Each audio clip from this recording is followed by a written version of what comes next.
disinfect with bleach. Now, you know we're gonna recommend that you disinfect with our disinfectant atomizer as well as our disinfectants, but we know there's just some instances where you have to disinfect with bleach, and we wanna make sure that you do that properly as well. So first and foremost, you've got to dilute it properly.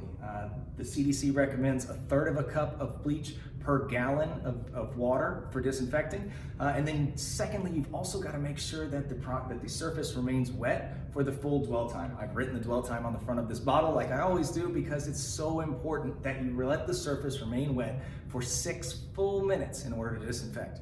The third thing to keep in mind when disinfecting with bleach is that after 24 hours, it's no good anymore.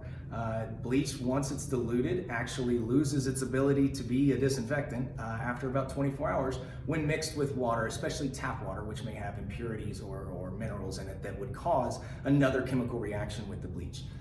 Fourth, and probably most importantly, obviously, it's dangerous. If you mix bleach with ammonia, you get a toxic gas that can kill. So please be very careful using bleach and really avoid it wherever possible. But if you are using bleach, it's very important that you mix it correctly, you let it hit its dwell time correctly, and then you dispose of it correctly and do not mix it with any other chemicals as well. So when using bleach, be very careful, read the back of the label, and call the manufacturer to get help if you need that as well. So hopefully you're out there disinfecting safely, and we can help keep you safe by using an atomizer and the rest of our process to disinfect surfaces effectively, efficiently, and the best way possible. So thank you.